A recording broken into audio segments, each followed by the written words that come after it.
మనిషి యొక్క పవర్ ఏందో అందరికీ తెలియజేయాలనుకుంటున్నాను సార్. ఒక రోజు ఒక భక్తుడు శివుడికి తపస్సు చేస్తున్నాడు. ఏమని?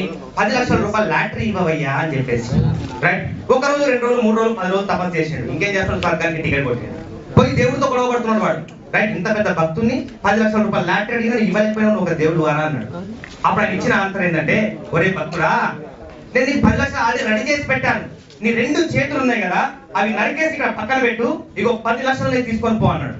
నా 2 చేతులు నరికేసి నేను 10 లక్షలు ఎట్లా ఎంజాయ్ చేస్తాను స్వామి, నేను ఇవ్వను అన్నాడు. సరే, నీ 2 కళ్ళు ఉన్నాయి కదా, ఆ 2 కళ్ళు తీసి పక్కన పెట్టు, 10 కోట్లు నేను తీసుకొని పోరా అన్నాడు. నా 2 కళ్ళు తీసి పక్కన పెట్టి, నేను గుడ్డోని స్వామి, నేను ఎట్లా ఎంజాయ్ చేస్తాను డబ్బుని, నేను ఇవ్వను అన్నాడు. సరే, నీ బ్రెయిన్ ఉంది కదా, దాన్ని తీసి పక్కన పెట్టు, నీవు ఏది ముట్టుకుంటే బంగారం పోరా అన్నాడు. నా బ్రెయిన్ తీసి పక్కన పెడితే నేను ఒక జంతువుని స్వామి, మనిషిని కాదు, నేను ఎందుకు ఇస్తాను ఇవ్వను అన్నాడు. అప్పుడు దేవుడు ఇచ్చిన ఆన్సర్ ఏందో తెలుసా? కొన్ని కోట్ల విలువ చేసే అవయవాల్ని మీకు ఇచ్చి మనుషుల రూపంలో భూమి మీదకి పంపిస్తే 10 లక్షల కోసం తపస్సు చేస్తావా? అది మనిషి యొక్క స్టామినా. మనిషి తలుచుకుంటే ఎవరి శిఖరాన్ని ఎక్కగలడు, కంప్యూటర్ని కనుక్కోగలడు.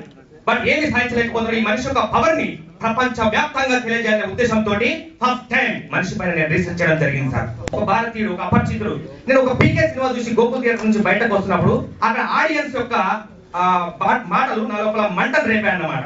మన తెలుగు సినిమా ఇండస్ట్రీ లాంటి ప్రయోగాలు చేయరా? ఒక మెసేజ్ ఓరియంటెడ్ ఫిల్మ్ ని ఒక కమర్షియల్ అంగులతో నిలబెట్టి పర్ఫెక్ట్ గా హిట్ ఇచ్చిన డైరెక్టర్ తెలుగు సినిమా ఇండస్ట్రీ ఒక్కరు లేరా అంటుంటే నాకు రక్తం మరిగిపోయింది సార్.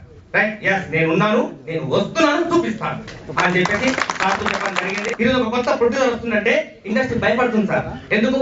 చీటర్స్ ఉంటారు, రైట్, మోసం చేస్తారని చెప్పేసి. సార్, ఒక ప్రొడ్యూసర్ కాపాడుకుంటే ఒక టెక్నీషియన్ కరెక్ట్ సినిమా తీయగలిగితే ఇద్దరు, మళ్ళీ ఆ టెక్నీషియన్ జీవితం లోపల ఇంకో ప్రొడక్షన్ హౌస్ కు తిరగాల్సిన అవసరమే లేదు సార్. ఎందుకు చెప్తున్నట్టు ఇంత కాన్ఫిడెంట్ గా? చాలా మంది ట్రైలర్ చూపించడానికి భయపడతా ఉంటారు సార్ సినిమా తీసి. చాలా మంది బయట రూమర్స్ ఏంటంటే సినిమా ఇండస్ట్రీ పైన రూమర్స్ ఏంటి? చిన్న సినిమా రిలీజ్ కావండి. నేను ఇండస్ట్రీకి వచ్చినప్పుడు నన్ను భయపెట్టారు సార్, చిన్న సినిమా రిలీజ్ కావండి, రైట్, థియేటర్ దొరకవండి, రైట్, అన్ని రూమర్స్ సార్. ఎవరు చెప్పింది సార్ చిన్న సినిమా రిలీజ్ కావాలి?